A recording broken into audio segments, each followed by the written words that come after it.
Hello, good morning students. आज है 16 अक्टूबर 2020 और आज बेटा आपकी वर्कशीट नंबर 45 आई है और उसके बारे में बेटा आज हम डिस्कस करेंगे।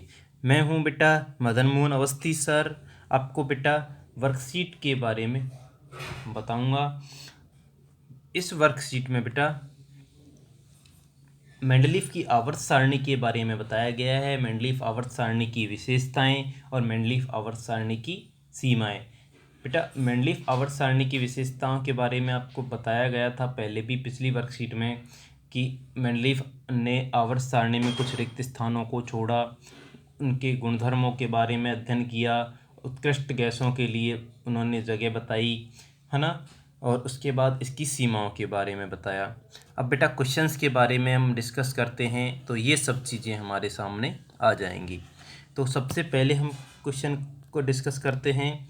पहले क्वेश्चन को, कौन आवर्त सारणी के जनक जाने जाते हैं? तो आवर्त सारणी के जनक मेंडलीफ जाने जाते हैं और इनका पूरा नाम है दिमित्री इवानोविच मेंडलीफ। इन्होंने कौन से गुणधर्म का प्रयोग आवर्त तत्वों को वर्गीकृत करने के लिए किया? तो मेंडलीफ ने तत्वों से बनने वाले हाइड्राइड और ऑक्साइड के सूत्र को तत्वों के वर्गीकरण के लिए प्रयोग किया। यानी कि मेन गुणधर्म इसने क्या माने? हाइड्राइड और ऑक्साइड। उसके बाद नेक्स्ट क्वेश्चन है, मेंडलीफ ने आवर्त सारणी में कुछ रिक्त स्थान छोड़े। वह इस प्रकार ऐसे तत्वों के अस्तित्व का अनुमान लगाया जो उस समय तक ज्ञात नहीं थे। इन तत्वों के नाम लिखना है आपको और ये भी बताना है कि इन्हें क्या नाम बाद में दिया गया। तो हम बता सकते हैं अनुमानित तत्व, वास्तविक तत्व।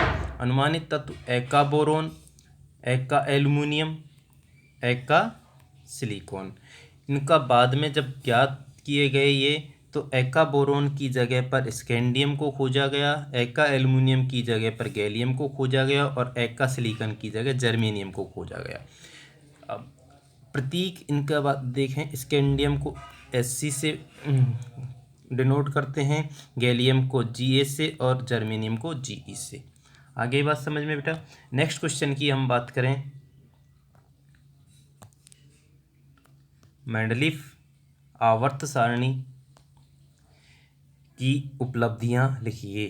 मेंडलीफ आवर्त सारणी की हमको उपलब्धि लिखनी है। क्या क्या उपलब्धि है? तत्वों की भविष्यवाणी की, सबसे मेन बात, मेंडलीफ ने तत्वों की भविष्यवाणी की। अनुमानित तत्वों के गुणधर्म वास्तविक खोजे गए तत्वों से मेल खाते हैं, ये भी उन्होंने बताया था। उसके बाद थर्ड पॉइंट उन्होंने बताया था, उत्कृष्ट गैसों को उचित स्थान मिल गया। इसके बाद नेक्स्ट क्वेश्चन की हम बात करें, मेंडलीफ की आवर्त सारणी की सीमाएं। मेंडलीफ की आवर्त सारणी की सीमाओं में सबसे फर्स्ट है, हाइड्रोजन को उचित स्थान नहीं दे पाए क्योंकि हाइड्रोजन क्षार धातु और हैलोजन के गुणधर्मों से मेल खाते हैं। समस्थानिकों का स्थान नहीं दे पाए। आवर्त के नियमानुसार तत्वों को अलग अलग समूह में स्थान मिलना चाहिए था, परंतु मेंडलीफ ने समस्थानिकों को एक ही समूह में रख दिया।